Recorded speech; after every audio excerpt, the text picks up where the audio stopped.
Porto. Boa noite, Eduardo Barroso. A minha pergunta para si é justamente essa. O que é que o levou a achar que Bruno de Carvalho era o homem certo para resgatar o Sporting? E se é que o pensou até ao fim, se não o pensou até ao fim, o que é que o levou a deixar de pensar isso? Bem, boa noite, Miguel.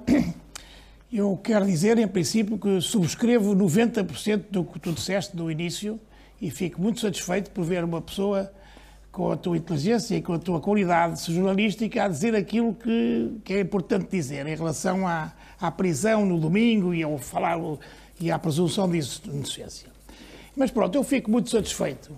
Por um lado, que me digam que sou sempre eu que venho aqui à colação quando se trata de comentar Bruno de Carvalho, para não dizer que ele é um assassino, que ele é um bandido, que é o dia mais feliz da minha vida e as coisas que se vão ouvindo por aí, que são verdadeiramente desastrosas. Porque tu disseste que comparaste a eleição do Bruno de Carvalho com a do Bolsonaro. Eu que tenho lido os teus artigos sobre o Bolsonaro e que estou com ele 100% de acordo, com isto já sabes que eu não estou de acordo. E não estou de acordo porque falaste sempre no Daniel e falaste em mim. Mas se fores ver a lista da Comissão de Honra de Bruno de Carvalho, depois de 4 anos de mandato, não é o Bruno de Carvalho, e tu aí podias ter razão, quando dizes, Eduardo, tu deste o aval à primeira candidatura do Bruno, conhecia de lado nenhum. Olha, não conhecia de lado nenhum, conhecia-o em 4 horas, chegou às 7 da tarde, saiu às 4 da manhã e saiu com um candidato a presidente da Assembleia Geral, que era eu.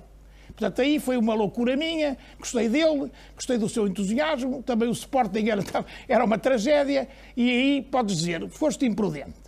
Agora repara, estamos a falar depois estamos a falar de 4 anos de mandato. Não é o Bruno de Carvalho ao telefone, não? Não, eu posso ver, não, deve ser algum dos meus filhos furiosos de eu estar na televisão.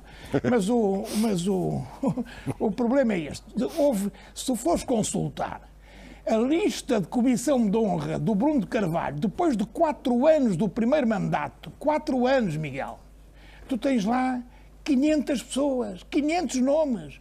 E agora não vou dizer aqui alguns nomes, porque não vale a pena estar a dizer, mas tens lá todos os sportinguistas com alguma notoriedade. Se quiseres, eu peço desculpa aos sportinguistas que não têm notoriedade, mas entenda-se que isto não é um autoelogio, é as pessoas serem conhecidas. Tens lá 500 nomes, tudo o que estava aí dos sportinguistas. E, portanto, cabe-me sempre a mim porquê? Olha, por isto, porque eu, de facto, eu votei no Bruno de Carvalho 2 vezes. E votei com consciência, tal como os tais 93%, disseste 90%, não, foram 93% dos sócios do Sporting. Bolsonaro não teve tantos, 93% dos sócios do Sporting, depois do primeiro mandato, votaram no Bruno de Carvalho, que correspondeu a 88% dos votos. Como sabes, eu represento 15, os meus filhos representam 7, e, portanto, há uns que representam 2, há outros que representam 1. Portanto, que fique claro isso. E depois, eu sei que tu nunca gostaste, falámos sobre isso várias vezes e até trocámos algumas crónicas sobre isso.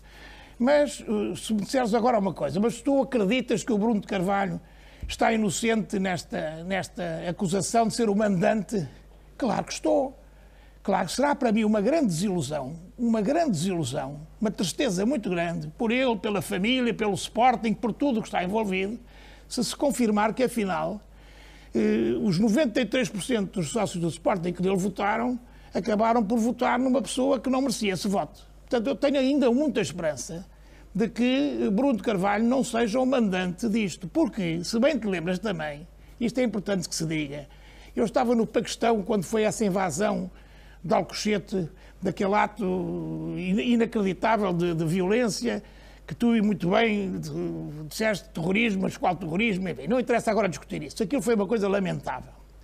Lamentável. E eu fui o primeiro a dizer na televisão, 2 dias depois daquilo, quando cheguei e me apercebi da gravidade, que eu disse, eu acredito que o Bruno de Carvalho não tem nada a ver com ser o mandante disto. Ele, aliás, classificou o crime como hediondo. O chato e o coisa foi depois disso e foi de facto já depois, já o critiquei muito por isso. Mas ele classificou aquilo como um crime hediondo.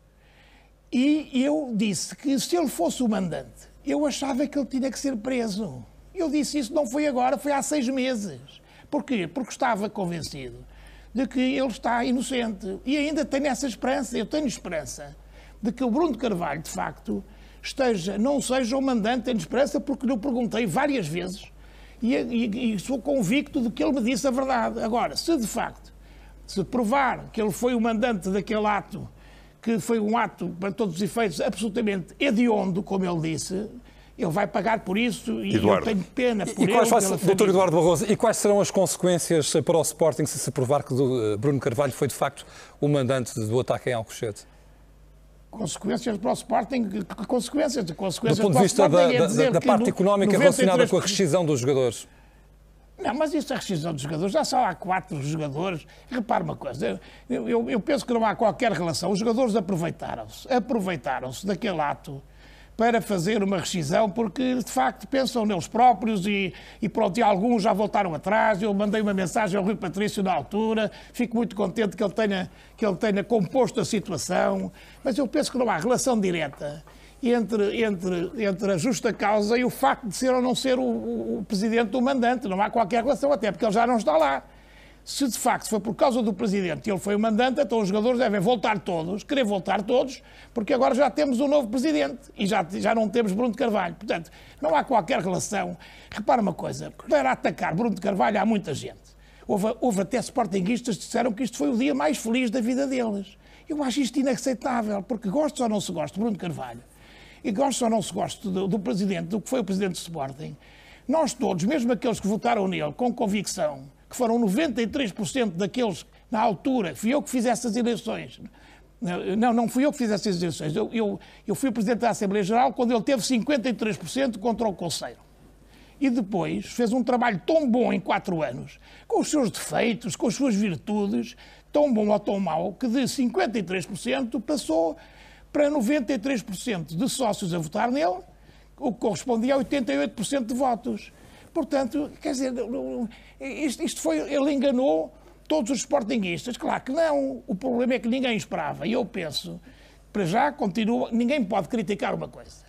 De eu continuar a ter uma esperança, a esperança da amizade, do meu sportinguismo, ter uma esperança que o presidente do meu Sporting, em quem eu votei, não tenha sido o mandante daquele ato bárbaro que aconteceu lá em Alcochete. Primeiro, tenho essa esperança, ninguém pode criticar por isso.